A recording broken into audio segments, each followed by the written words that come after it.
To everyone welcome to LTX classes. ఈరోజు మనం the explainer ఆర్టికల్లో ఒకటి చూడమా, the laws on acid attacks అనేవి చూద్దాం. అయితే ఆర్టికల్ చూడండి, ఎక్స్ప్లెయిన్ చేస్తుంది దిస్ ఈజ్ శ్రీనివాస్. అయితే ఇండియాలో యాసిడ్ అటాక్స్ ఏ విధంగా పెరుగుతున్నాయి, ఎందుకు పెరుగుతున్నాయి, అండ్ వీటిని కంట్రోల్ చేయడానికి ఏమైనా లాస్ ఉన్నాయా, ఇట్లాంటివన్నీ కూడా చూస్తారు. అండ్ షాకింగ్గా రీసెంట్గా జరిగిన ఒక ఇన్సిడెంట్ గురించి కూడా మనం డీల్ చేద్దాం. ఓకే, చూడమ్మా, the spectacular year end offer అనేది తీసుకొని రావడం జరిగింది. 10% ఆఫర్ ప్లస్ ఈఎంఐ ఆప్షన్ అనేది తీసుకొని రావడం జరిగింది. అయితే UPSC infinity live plus recorded classes అనేవి 60,000 వర్త్ ఫీజ్ కేవలం మీకు 10% డిస్కౌంట్తో 54,000కి ఇస్తూ మంత్లీ ఈఎంఐ 5,000 పర్ మంత్ మీరు పే చేయగలరమ్మా. అండ్ నెక్స్ట్ ఇక్కడ ఒకవేళ మీరు అప్ ఫ్రంట్ సింగిల్ పేమెంట్ చేసినట్లయితే కేవలం 48,000కే ఇవ్వడం అనేది జరుగుతుంది. క్లియర్. కొత్త బ్యాచెస్ అనేవి మీకు 1 జనవరి నుంచి, గుర్తుంచుకున్నామా, 1 జనవరి నుంచి మన క్లాసెస్ అనేవి స్టార్ట్ అవుతాయి. సో చూడండి, ఫీజు అనేది 31 డిసెంబర్ వరకు మాత్రమే వ్యాలిడిటీ. ఈఎంఐ ఆప్షన్లో పే చేసిన, అప్ ఫ్రంట్లో పే చేసిన 31 డిసెంబర్ వరకు మాత్రమే వ్యాలిడిటీ అమ్మా. మనకి కోర్సెస్ మాత్రం లైఫ్ టైం వ్యాలిడిటీ అనేది మీకు ఉంటుంది. సో మీకు ఏ డౌట్ ఉన్నా ఇక్కడ నెంబర్ చూడండి, 7893899553, ప్రత్యూష మ్యామ్కి మీరు కాల్ చేయగలరు. అయితే యూపీఎస్సీ ఇన్ఫినిటీలో మనం ఆఫర్ చేసే ప్రోగ్రామ్స్ ఒక్కసారి చూడమా. UPSC GS total prelims plus mains cover అవుతుంది, యూపీఎస్సీ సీసెట్ కవర్ అవుతుంది, యూపీఎస్సీ కరెంట్ అఫైర్స్ కవర్ అవుతాయి ప్రిలిమ్స్ ప్లస్ మెయిన్స్. తర్వాత NCERT foundation class 6 to 12 cover అవుతాయి, UPSC prelims test series cover అవుతాయి, UPSC daily mains answer writing sessions అనేవి మీకు cover అవుతాయి అమ్మా. క్లియర్. సో ఇన్ని కంటిన్యూస్ మీకు ఫోకస్డ్గా క్లాసెస్ అనేవి జరుగుతూ ఉంటాయి. అవి మాత్రమే కాదు, complimentary access APSC group 1-2, TSPSC group 1-2, RBI grade B, bank PO clerk, SSC CGL, RRB NTPC classes కూడా మీకు కాంప్లిమెంటరీగా యాక్సెసిబిలిటీ ఇవ్వడం జరుగుతుందమ్మా. Clear. So life time validity ఉంటుంది ప్రతి కోర్స్ మీద. ఒక్కసారి చూడమ్మా, నెంబర్ 7893899553, ఒకసారి మ్యామ్కి కాల్ చేసి మీరు పూర్తి డీటెయిల్స్ అనేవి కనుక్కోగలరు అనమాట. రీసెంట్లీ ఎన్సీఆర్బి అంటే ఏంటి? ఎన్సీఆర్బి అంటే నేషనల్ క్రైమ్ రికార్డ్స్ బ్యూరో. ఇండియాలో క్రైమ్ రేట్ అనేది ఏ విధంగా ఉంది అని రికార్డ్స్ మెయింటైన్ చేస్తూ అఫీషియల్ డేటాస్ని రిలీజ్ చేసే బాడీ అమ్మ నేషనల్ క్రైమ్స్ రికార్డ్స్ బ్యూరో. వీళ్ళు రిపోర్ట్ డేటా తయారు చేసి పెట్టడం అనేది జరిగింది. అయితే ఇండియాలో ఉత్తరప్రదేశ్లోని, వెస్ట్ బెంగాల్లోని కన్సిస్టెంట్గా యాసిడ్ అటాక్స్ అనేవి పెరుగుతున్నాయి అంటున్నారు. దేశం మొత్తంలో ఎన్ని అటాక్స్ జరుగుతాయో అందులో 50% అటాక్స్ అనేవి కేవలం ఈ 2 స్టేట్స్లో జరుగుతున్నాయి అని చెప్తున్నారనమాట. Clear. So this shows the need and importance to control the acid attacks అనమాట. అవునా? ఎస్. అయితే ఒక్కసారి చూడండి, జనరలీ సొసైటీలో అటాక్స్ ఎప్పుడూ కూడా వల్నరబుల్ సెక్షన్స్ మీద జరుగుతాయి. క్లియర్. వల్నరబుల్ అంటే ఈజీగా అటాక్ అయ్యే వాళ్ళ మీదే కదా ఎప్పుడు కూడా అటాక్ చేస్తూ ఉంటారు. ఎస్. అయితే యాసిడ్ అటాక్స్లో most vulnerable it is women. Generally మూవీస్లో చూస్తూ ఉంటాం అండ్ న్యూస్లో చూస్తూ ఉంటాం దట్ ఒక మేల్ తన లవ్ని యాక్సెప్ట్ చేయలేదు అని చెప్పి ఫీమేల్ మీద యాసిడ్ అటాక్ అనేది చేయడం జరుగుతుంది. అవునా? సో ఇట్లాంటివి కంటిన్యూస్గా మనం న్యూస్లో చూస్తూ ఉంటాం. సో రీసెంట్గా ఇట్లాంటిది జరిగిందమ్మా. అయితే there is a place in ఢిల్లీలో మెయిన్ మార్నింగ్ టైంలోనే ఒక స్కూల్ గర్ల్ మీద, అండ్ షీ హోల్డ్స్ 17 years. కేవలం 17 years ఓల్డ్ గర్ల్ అమ్మ. ఈమె మీద ఇద్దరు బైక్ మీద వచ్చి యాసిడ్ లైక్ సబ్స్టాన్స్ని ఆమె ఫేస్ మీద వేయడం జరిగింది. అయితే ఈమె వెంటనే she felt the burns. Total ఫేస్లో 8% బర్న్స్ అనేవి జరిగాయి ఫేస్ మీద. అండ్ టోటల్ ఫేస్ మొత్తం ఫేస్ అండ్ నెక్ వరకు డిస్ఫిగర్ అయిపోయింది. డిస్ఫిగర్ అంటే ఏంటి? ఆమె body main face and neck వరకు షేప్స్ అనేవి టోటల్గా చేంజ్ అయిపోయాయి. ఎందుకంటే యాసిడ్ ఎక్కడ పడినా కూడా మెయిన్ సబ్స్టెన్స్ మొత్తాన్ని కూడా చీల్ చేయడం జరుగుతుంది. అవునా? ఎస్. సో అయితే గుర్తుంచుకోండి, ఇటువంటివన్నీ కూడా హీనియస్ క్రైమ్స్ అంటే చాలా దారుణమైన క్రిమినల్ యాక్టివిటీస్గా పరిగణించడం జరుగుతుంది. అయితే ఇష్యూ పూర్తిగా తెలీదు, బట్ ఇట్లా 17-year-old గర్ల్ మీద యాసిడ్ అటాక్ చేయడం అనేది that is very wrong. So ఈమె తన లైఫ్లో ఎంతో కెరీర్కి వెళ్ళాల్సిన ఒక వ్యక్తి because of some male persons వలన ఇట్లాంటి సొసైటీయే తలదించుకునే విషయాలు అనేవి రెగ్యులర్గా మనం న్యూస్లో చూస్తూ ఉంటాం. క్లియర్? సో అయితే యాసిడ్ అటాక్స్ అనేవి చూసుకుంటే ఇయర్ ఆన్ ఇయర్ పెరుగుతున్నాయి అని చెప్తున్నారనమాట. క్లియర్? సో అయితే గవర్నమెంట్స్ కాన్స్టెంట్గా వీటి మీద యాక్షన్స్ అనేవి తీసుకోకపోతే ఇవి మరింత పెరిగే ఛాన్సెస్ ఉన్నాయి అనేవి చెప్తున్నారనమాట. సో అయితే వై యాసిడ్ అటాక్స్ అనేవి జరుగుతున్నాయి? యాసిడ్ అటాక్స్ అనేవి జరగడానికి గల మెయిన్ కారణం that is patriarchal society, males యొక్క అహంకారం అన్నమాట. Clear? Patriarchal society, male dominated సొసైటీలో ఏం చేసినా చెల్లుతుంది అన్న ఉద్దేశం.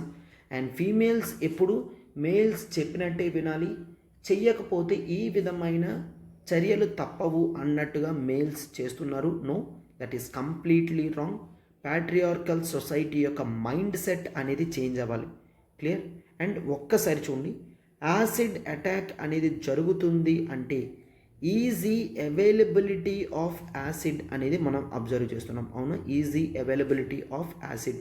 యాసిడ్ అనేది ఈజీగా అవైలబుల్ అవుతుంది, సో దట్ ఎవరైనా కూడా కొంటున్నారు. ఇట్లా చెప్పింది చేయకపోతే వీటిని యూజ్ చేస్తున్నారు. క్లియర్? ఎస్. అండ్ ఆ తర్వాత most of the times males, yes నేను అహం ఈవెంట్ లాంటివన్నీ చెప్పాను. అవునా? ఎస్. ఇది మాత్రమే కాదు, మెయిన్ దట్ ఈజ్ కేవలం లవ్ అన్న కారణం మీద వాటిని పూర్తిగా అర్థం చేసుకోకుండా ఫీమేల్స్ ఒప్పుకోకపోతే వాళ్ళ మీద బలవత్కారం అనేది చేయడం జరుగుతుంది. ఇట్లా యాసిడ్ అటాక్స్ చేయడం కానీ, రేప్ చేయడం కానీ ఇట్లాంటివి మనం రెగ్యులర్గా చూస్తున్నాం. సో ఇది ఒక సొసైటల్ ప్రాబ్లం అమ్మ. ఇండియన్ సొసైటీలో ఇదొక సొసైటల్ ప్రాబ్లం. మేల్స్కి బిహేవియరల్ అనాలిసిస్ అనేవి చేయించి మేల్స్ యొక్క బిహేవియర్ చేంజ్ చేయగలిగితే ఇటువంటి యాసిడ్ అటాక్స్ అనేవి ఖచ్చితంగా కంట్రోల్ చేయగలం. Clear? Yes.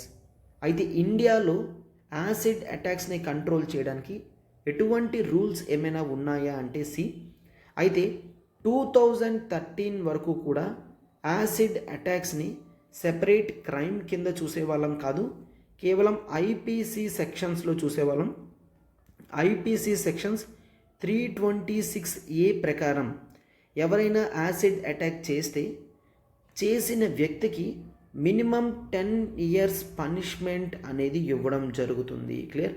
Minimum 10 years punishment అనేది ఆ వ్యక్తికి ఇవ్వడం జరుగుతుంది.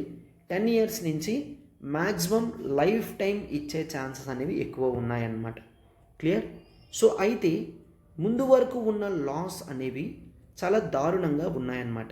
ఎస్, ఎవరైతే ఇట్లాగా క్రైమ్ చేస్తున్నారో వాళ్ళకి పనిష్మెంట్ ఇస్తున్నారు, బట్ ప్రొవిజన్స్ అనేవి చూస్తే పనిష్మెంట్ కేవలం పర్పెట్రేటర్, క్రైమ్ ఎవరు చేశారో వాళ్ళకి మాత్రమే కాదు, ఈవెన్ విక్టిమ్కి కూడా ఇస్తున్నారు. క్లియర్? అంటే ఏంటి ఇక్కడ? విక్టిమ్ ఖచ్చితంగా ట్రీట్మెంట్ తీసుకోవాలి. ఒకవేళ విక్టిమ్ చెప్పింది అనుకోండి, నో నేను ట్రీట్మెంట్ తీసుకోను, దాన్నే డెనయల్ ఆఫ్ ట్రీట్మెంట్.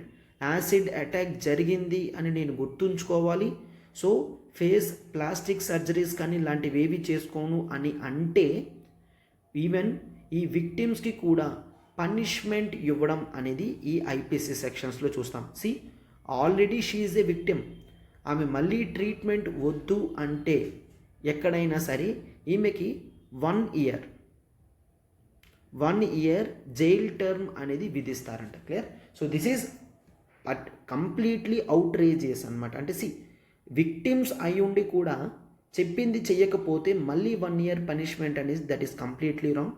ఆమె ట్రీట్మెంట్ తీసుకోదు అంటే మెయిన్ ఆమె సైకలాజికల్గా డిస్టర్బ్ అయిందని అర్థం, లేదంటే అట్లాగా ఆమెకి ఇష్టం లేకపోవడం అనేది ఇష్టం, అవునా? సో ఏ కారణమైనా కానివ్వండి, ఆమెను ఫోర్స్ఫుల్గా ట్రీట్మెంట్ చేయించుకోమని చెప్పడం that is completely wrong. And ఇంకొకటి గుర్తుంచుకోండి, పోలీస్ ఆఫీసర్స్ వాళ్ళు వెంటనే రియాక్ట్ అయి తగిన చర్యలు అనేవి చేయాలి.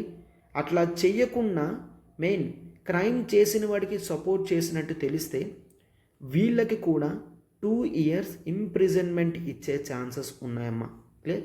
ఎస్, పోలీస్ ఆఫీసర్స్కి అండ్ పర్పెట్రేటర్స్కి ఇంప్రిజన్మెంట్ ఓకే, బట్ ట్రీట్మెంట్ తీసుకోను అన్న కారణం మీద ఇట్లాగా చేయడం అనేది రాంగ్. సార్ అప్ టు 2013 అంటున్నారు, 2013 తర్వాత ఏమైంది? ఎస్, 2013 తర్వాత ఏమైందో చూడండి. 2013 తర్వాత సుప్రీం కోర్ట్ మెయిన్ యాసిడ్ అటాక్స్ని సీరియస్గా తీసుకోవడం జరిగింది. సీరియస్గా తీసుకొని ఇటువంటి సబ్స్టాన్సెస్ అనేవి ఈజీగా దొరకకూడదు అని చెప్తూ మినిస్ట్రీ ఆఫ్ హోమ్ అఫేర్స్కి చెప్పిందనమాట. ఏంటని? ఖచ్చితంగా మీరు ఏవైనా రూల్స్ ఫ్రేమ్ చేయండి, స్టేట్స్కి అడ్వైజరీస్ అనేవి పాస్ చేయండి, యాసిడ్ సేల్స్ అనేవి పూర్తిగా రెగ్యులేట్ అయిపోవాలి అని చెప్పారు. వెంటనే మినిస్ట్రీ ఆఫ్ హోమ్ అఫేర్స్ వాళ్ళు కొన్ని రెగ్యులేషన్స్ అనేవి చేశారమ్మా. That is model poisons possessions and sales rules. Clear? Model poison possession and sale rules 2013 అనేది తీసుకొని రావడం జరిగింది. అయితే ఈ రూల్స్ అనేవి under poisons act 2000, poisons act 1919, independence ముందుందమ్మా పాయిజన్స్ యాక్ట్ అని. దీనికి అండర్గా రూల్స్ అనేవి 2013లో తీసుకొచ్చారు. అండ్ ఇది ఒక మోడల్ రూల్ మాత్రమే తీసుకొచ్చారమ్మా. ఎందుకంటే గుర్తుంచుకోండి, ఇటువంటి పాయిజన్స్ని డీల్ చేసే ప్రతి మ్యాటర్ కూడా షెడ్యూల్ 7 ప్రకారం స్టేట్ సబ్జెక్ట్లో ఉన్నది. ఏదైనా స్టేట్ సబ్జెక్ట్లో ఉన్నదంటే స్టేట్ గవర్నమెంట్ మాత్రమే చట్టం తీసుకొని రాగలది. సెంట్రల్ గవర్నమెంట్ సుప్రీంకోర్టు రూల్స్ ఇచ్చింది కాబట్టి ఇట్లా మోడల్ రూల్స్ మాత్రమే తీసుకొని రాగలది. స్టేట్స్ కావాలంటే ఈ మోడల్ రూల్స్ ఫాలో అవ్వచ్చు, లేదంటే కొత్త రూల్స్ అయినా దీని ప్రకారం తీసుకొని రావచ్చు అన్నమాట. క్లియర్? అయితే చూడండి, ఈ మోడల్ రూల్స్ ప్రకారం it completely regulated the sales. ఎవరైనా ఓవర్ ది కౌంటర్ సేల్ చేస్తున్నారు అంటే ఇవన్నీ కూడా రూల్స్ అనేవి వాళ్ళకి వర్తిస్తాయి అన్నమాట. క్లియర్?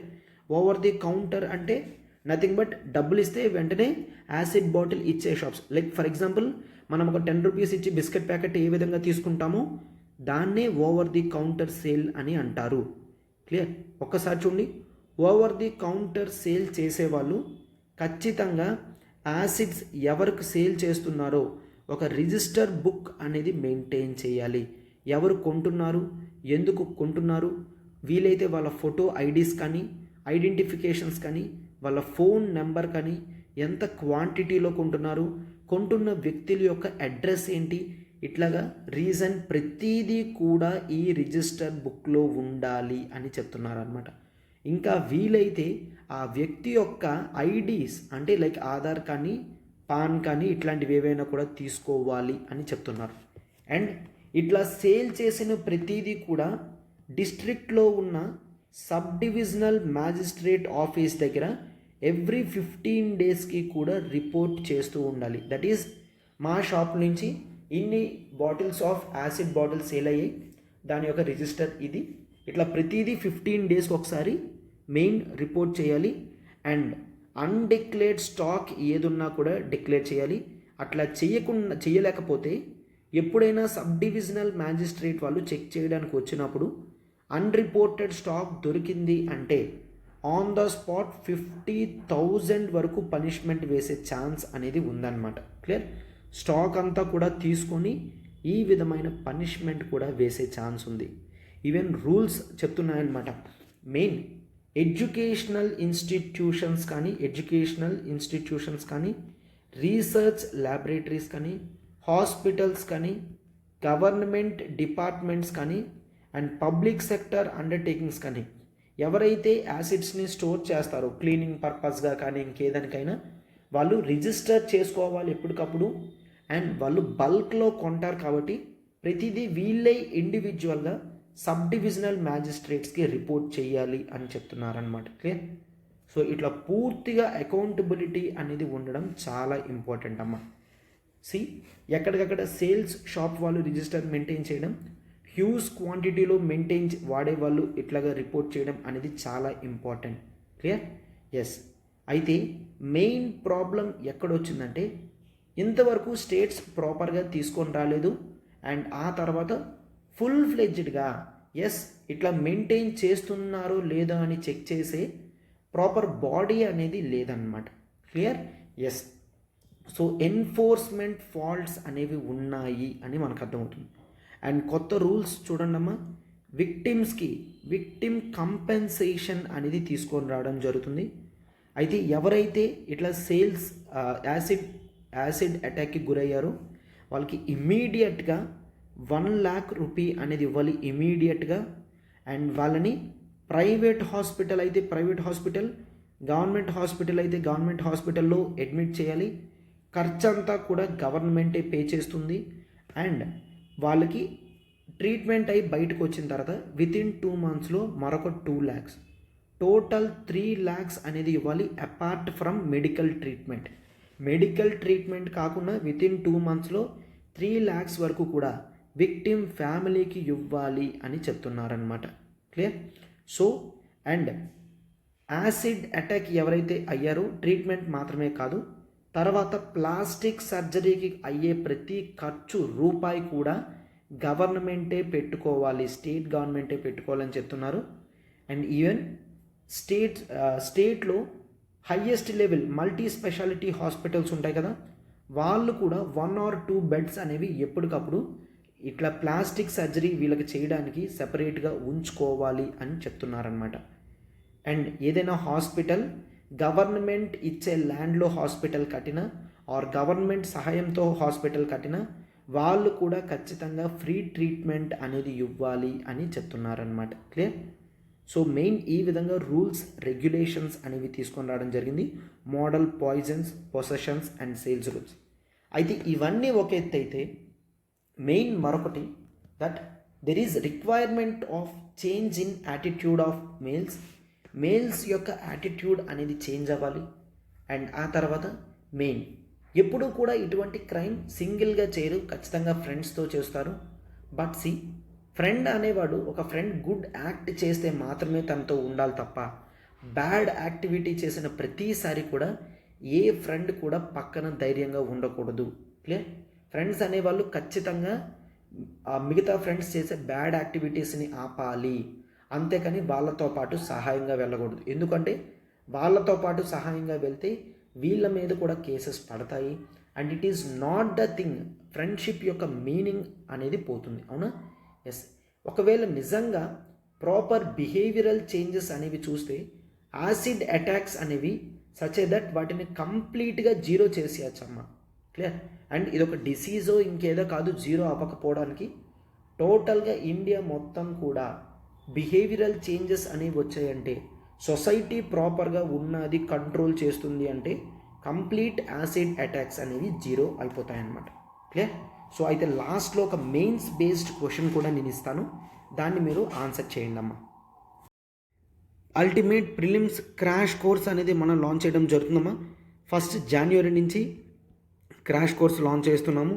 అయితే దీంట్లో science and technology, polity, history, economy, geography, environment, CSAT, current affairs, economic survey and budget అనాలిసిస్తో పాటు పూర్తిగా కాంప్రహెన్సివ్ టెస్ట్ సిరీస్ అనేవి మీకు ఫ్రీగా ఇవ్వడం జరుగుతుంది.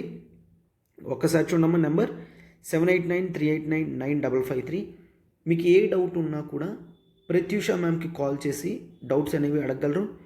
అయితే ఈ ఎగ్జామ్ మీకు ప్రిలిమ్స్ ఎగ్జామ్ అయినంత వరకు కూడా వ్యాలిడిటీ ఉంటుంది, క్లాసెస్ కానీ అండ్ టెస్ట్ సిరీస్ కానీ. చూడండి ఒక్కసారి, దట్ ఈజ్ 31st December లోపల మీరు ఫీజు పే చేస్తే కేవలం 10,000 రూపీస్కి ఇవ్వడం జరుగుతుంది. అండ్ 1st January నుంచి ఫీజు 13,000కి రివైజ్ చేయడం జరుగుతుందమ్మా. క్లియర్. సో అయితే నీట్గా డీటెయిల్డ్గా డెడికేటెడ్గా ప్రతి సబ్జెక్ట్ కూడా ఇక్కడ షెడ్యూల్ కూడా ఇవ్వడం జరిగింది. సో దీంతో మీ ప్రిపరేషన్ అంతా టైంకి తగ్గట్టుగా కంప్లీట్ అవుతుందమ్మా. ఒక్కసారి చూడండి, క్రాష్ కోర్స్ 2023. సో పాలిటీ మీకు 30 అవర్స్లో కంప్లీట్ చేయడం జరుగుతుందమ్మా. అంటే మీకు టాపిక్స్ అన్నీ కూడా టచ్ చేసి మీకు లాస్ట్ మినిట్ రివిజన్లో హెల్ప్ చేసేటట్టు క్లాసెస్ అనేవి ఉంటాయి. Geography 30 hours, geography map pointing 5 hours, history art and culture 35 hours, economy 25 hours, survey and budget analysis 10 hours, science and technology 12 hours, environment 20 hours, current affairs 50 hours, CSAT 50 hours, static PYQs 2013 నుంచి కూడా 21-22 వరకు కూడా discuss చేసే PYQs అనేవి మీకు static PYQs ప్రతిదీ కూడా discuss చేయడం అనేది జరుగుతుందన్నమాట. క్లియర్. సో 12 అవర్స్ మనం కంప్లీట్గా డెడికేటెడ్గా తీసుకుంటున్నాం. అండ్ టెస్ట్ సిరీస్ అనేవి 34 టెస్ట్ ఉన్నాయి, GS plus CSAT. So even current affairs కూడా లాస్ట్ 1.5 ఇయర్ కరెంట్ అఫైర్స్ అనేవి మీకు నీట్గా డీటెయిల్డ్గా కవర్ చేయడం అనేది జరుగుతుంది. So you would feel much happy in learning all these things at fast manner. ఎందుకంటే జనవరితో మనం స్టార్ట్ చేసి మీకు ఎగ్జామినేషన్ దగ్గర వరకు కూడా క్లాసెస్ అవుతాయి. CSAT లాంటి ఇంపార్టెంట్ కూడా కవర్ అవుతాయి. CSAT 50 అవర్స్ ఇది డైరెక్ట్గా సురేష్ సార్ మీకు డీల్ చేస్తారమ్మా. కరెంట్ అఫైర్స్ నేను తీసుకుంటాను. సో టాపిక్స్ అన్నీ కూడా మీకు నీట్గా డీటెయిల్డ్గా ప్రతిదీ కూడా కవర్ అవుతుంది. దట్ అంటే ఫాస్ట్ మేనర్లోనే మనం అన్నీ కూడా రివైజ్ చేసేటట్టు చేసుకుంటామమ్మా. ఎందుకంటే మీరు పాలిటీ 30 అవర్స్లో కంప్లీట్ చేయలేరు, బట్ మనం 30 అవర్స్లో మీకు ప్రతి టాపిక్ కూడా టచ్ అయ్యేటట్టు అండ్ ఎక్కడ ఎంఫసైజ్ చేయాలి ఇంపార్టెంట్వి అన్నీ కూడా చెప్పడం జరుగుతుంది. అండ్ PYQస్లో ప్రీవియస్ క్వశ్చన్స్ని ఏ విధంగా సాల్వ్ చేయగలం అనేది సెషన్ ఆఫ్టర్ సెషన్ అనేది జనరల్గా చెక్ చేసుకుంటూ ఉంటాం. ఓకేనా? ఎస్. సో మీకు ఏ డౌట్ ఉన్నా కూడా ఇక్కడ నెంబర్కి కాల్ చేసి మీరు ఎంక్వైరీస్ అనేవి చేయగలరు. ఒక మెయిన్స్ బేస్డ్ క్వశ్చన్ అనేది చూడండి. That is acid attacks is a shame on society. అవునా? ఒక సొసైటీకి సిగ్గుచేటమ్మా. దీస్ కెన్ బి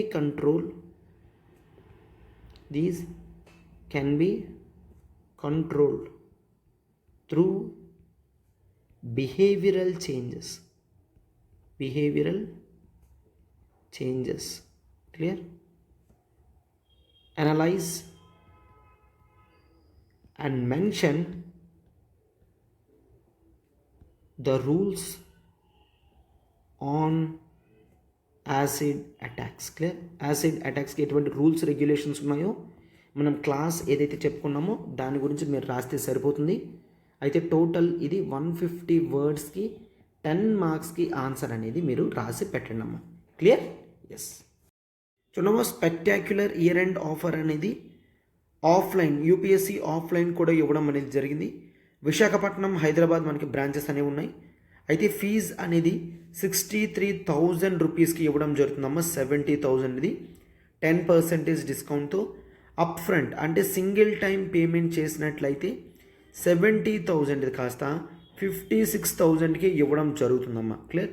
అంటే డైరెక్ట్లీ 20% డిస్కౌంట్ అనేది మీకు ఇవ్వడం జరుగుతుంది. క్లియర్?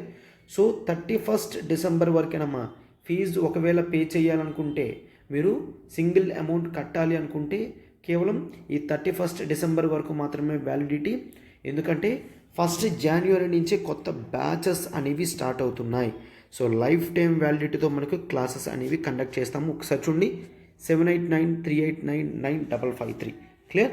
ఎస్. అండ్ ఇది మాత్రమే కాదు, UPSC optionals live plus recorded ఇవ్వడం జరుగుతుంది. కేవలం 30,000 ఫీజ్ అనేది 10% డిస్కౌంట్తో 27,000కి ఇవ్వడం జరుగుతుందమ్మా. ఆప్షనల్స్ కూడా 1 జనవరి నుంచి మనకి కొత్త బ్యాచెస్ అనేవి రన్ అవుతాయి.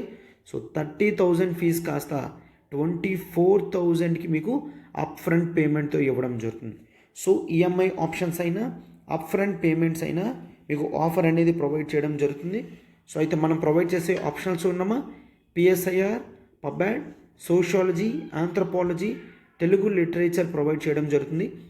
ఆంథ్రపాలజీ వరకు కంప్లీట్గా నేనే డీల్ చేస్తానమ్మా. మీకు టోటల్గా సబ్జెక్ట్ మొత్తం నోట్స్తో సహా ఇవ్వడం అనేది జరుగుతుంది. అండ్ రెగ్యులర్గా సండేస్ కూడా మీరు ఎగ్జామ్స్ అనేవి రాస్తారు. క్లియర్? సో ఇంపార్టెంట్ టాపిక్స్ అవన్నీ ఎప్పటికప్పుడు రాసుకుంటూ అన్నీ కూడా నీట్గా నేర్చుకుంటారు.